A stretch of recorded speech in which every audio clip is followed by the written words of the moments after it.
Praise the Lord. दिन की शुरुआत परमेश्वर के अद्भुत वचन के साथ मैं पास्टर राजकुमार एक बार फिर से आप सब प्रियजनों का इस प्रातःकालीन वचन मनन में स्वागत करता हूं। प्रार्थना, यीशु मसीह प्रार्थना करना सिखा रहे और कल हमने देखा कि प्रार्थना की प्राथमिकता क्या है। प्रभु यीशु ने जो परमेश्वर होने के बावजूद भी जब वो देह में था वो प्रार्थना करता था और उसने हमें एक नमूना दिखाया कि हम भी प्रार्थना करें। आज मैं आपके सामने उसी भाग से लूका रचित सुसमाचार 11 अध्याय हम देखेंगे कि उसके 5 से लेकर जब वचनों को हम पढ़ते हैं वहां यीशु एक दृष्टांत दे रहे हैं, एक उदाहरण दे रहे हैं। क्या है वो? और यीशु ने उनसे कहा, तुम में से कौन है कि उसका एक मित्र हो और वह आधी रात को उसके पास आकर उससे कहे, हे मित्र, मुझे 3 रोटियां दे, क्योंकि एक यात्री मित्र मेरे पास आया है और उसके आगे रखने के लिए मेरे पास कुछ नहीं। और वह भीतर से उत्तर दे कि मुझे दुख ना दे, अब तो द्वार बंद है और मेरे बालक मेरे पास बिछोने पर हैं, इसलिए मैं उठकर तुझे नहीं दे सकता। यीशु देखिए क्या कहते हैं 8वें वचन में, मैं तुमसे कहता हूं, यदि उसका मित्र होने पर भी उसे उठकर ना दे, तो भी उसके लज्जा छोड़कर मांगने के कारण उसे जितनी आवश्यकता हो उतनी देगा। प्रार्थना में निरंतरता, परसिस्टेंसी। एक विषय के लिए जब प्रार्थना किया, अगर उसका उत्तर तुरंत नहीं मिला तो प्रार्थना करना बंद ना करें, लेकिन प्रार्थना करते ही रहें, प्रार्थना करते रहे। और ये एक खूबसूरत एक दृष्टांत है, एक खूबसूरत एक इलस्ट्रेशन है, जहां पर एक मित्र रात के समय एक दूसरे मित्र के पास जाकर कहता है, मुझे 3 रोटियां दे।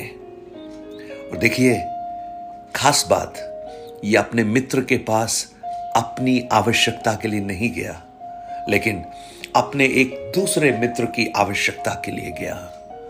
और यह बहुत अद्भुत है। मानो यीशु एक आत्मिक सीख हमें दे रहे हैं। वास्तव में प्रार्थना स्वार्थ से बढ़कर, अपनी आवश्यकताओं से बढ़कर दूसरों के लिए होनी चाहिए। दूसरों के लिए।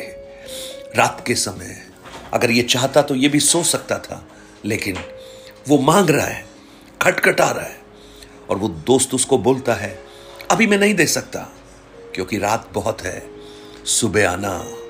लेकिन देखिए ये क्या कह रहा है, ये कहता है, नहीं, मुझे अभी चाहिए। जानते हैं उसका कारण क्या है?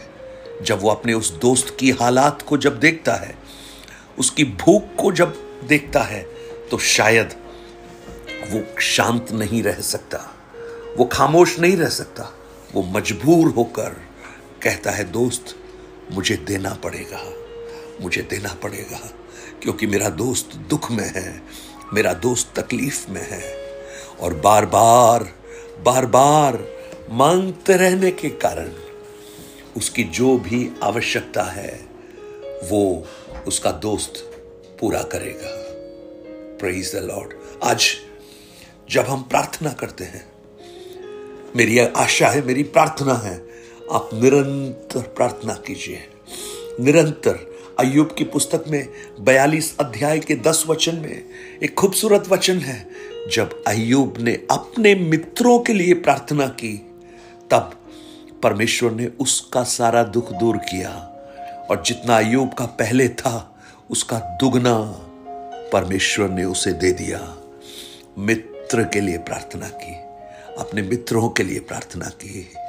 मानो यीशु इस दृष्टांत के द्वारा यह कहने की कोशिश कर रहे हैं, अगर आपके हृदय में दूसरों की आवश्यकताओं के प्रति बोझ है, अगर आप दूसरों के दुख को देखकर आप खामोश नहीं बैठ सकते, अगर दूसरों की अवस्थाओं को देखकर आपका मन पिघल जाता है और आप खटखटाने पर मजबूर हो जाते हैं उस दोस्त का दरवाजा, ठीक उसी प्रकार अगर हम औरों के लिए प्रार्थना करते हैं, उस परमेश्वर के पास लाकर विनती करते हैं, निश्चित रूप से हमारे बार बार बार बार मांगने के कारण हमारी आवश्यकताओं को परमेश्वर पूरा करेगा, उनकी जरूरतों को परमेश्वर पूरा करेगा।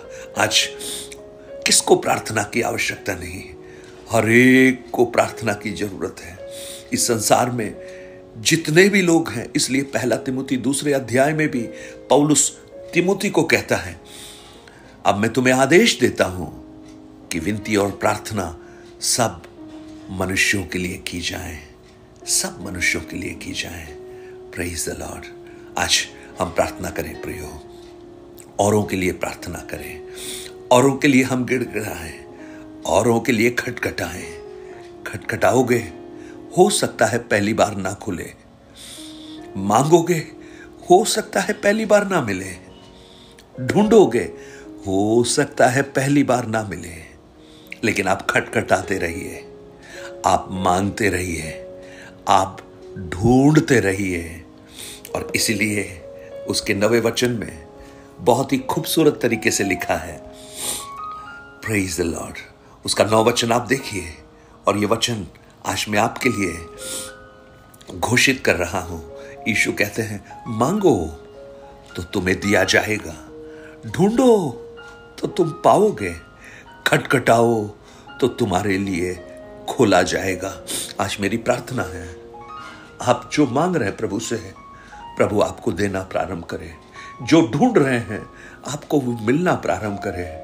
और तुम्हारे लिए कुछ दरवाजे अगर बंद दिखते हैं, आप खटखटाना मत छोड़िए, खटखटाते रहिए, खटखटाते रहिए। आपको अचानक आवाज आएगी, खुलने की आवाज आएगी, खुलने की आवाज आएगी। हालेलुया। और एक प्रश्न भी आपसे पूछा जाएगा, क्या चाहिए? स्वर्गीय पिता, आज हम इस प्रार्थना के द्वारा, इस दृष्टांत के द्वारा हम आपको धन्यवाद देते हैं। हम समझ पा रहे हैं प्रभु, प्रार्थना का महत्व क्या है और प्रार्थना में कितनी निरंतरता की आवश्यकता है, पर्सिस्टेंसी की आवश्यकता है। आपका अनुग्रह हर प्रियजनों के ऊपर प्रकट कर। आज कुछ लोगों को कुछ मिलना प्रारंभ हो। वो प्रभु जब खटखटाते हैं उनके लिए खुलना प्रारंभ हो। उनकी मांग को, उनकी आवश्यकताओं की आप पूर्ति करें।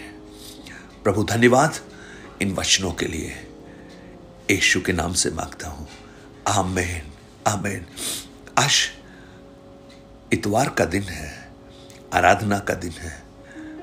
मांगिए उस परमेश्वर से, ढूंढिए उसे, खटखटाइए, क्योंकि आप अगर ये करते रहेंगे आप पाएंगे भी, आपकी मांग भी पूरी होगी और आपके लिए दरवाजे भी खुल जाएंगे। God bless you.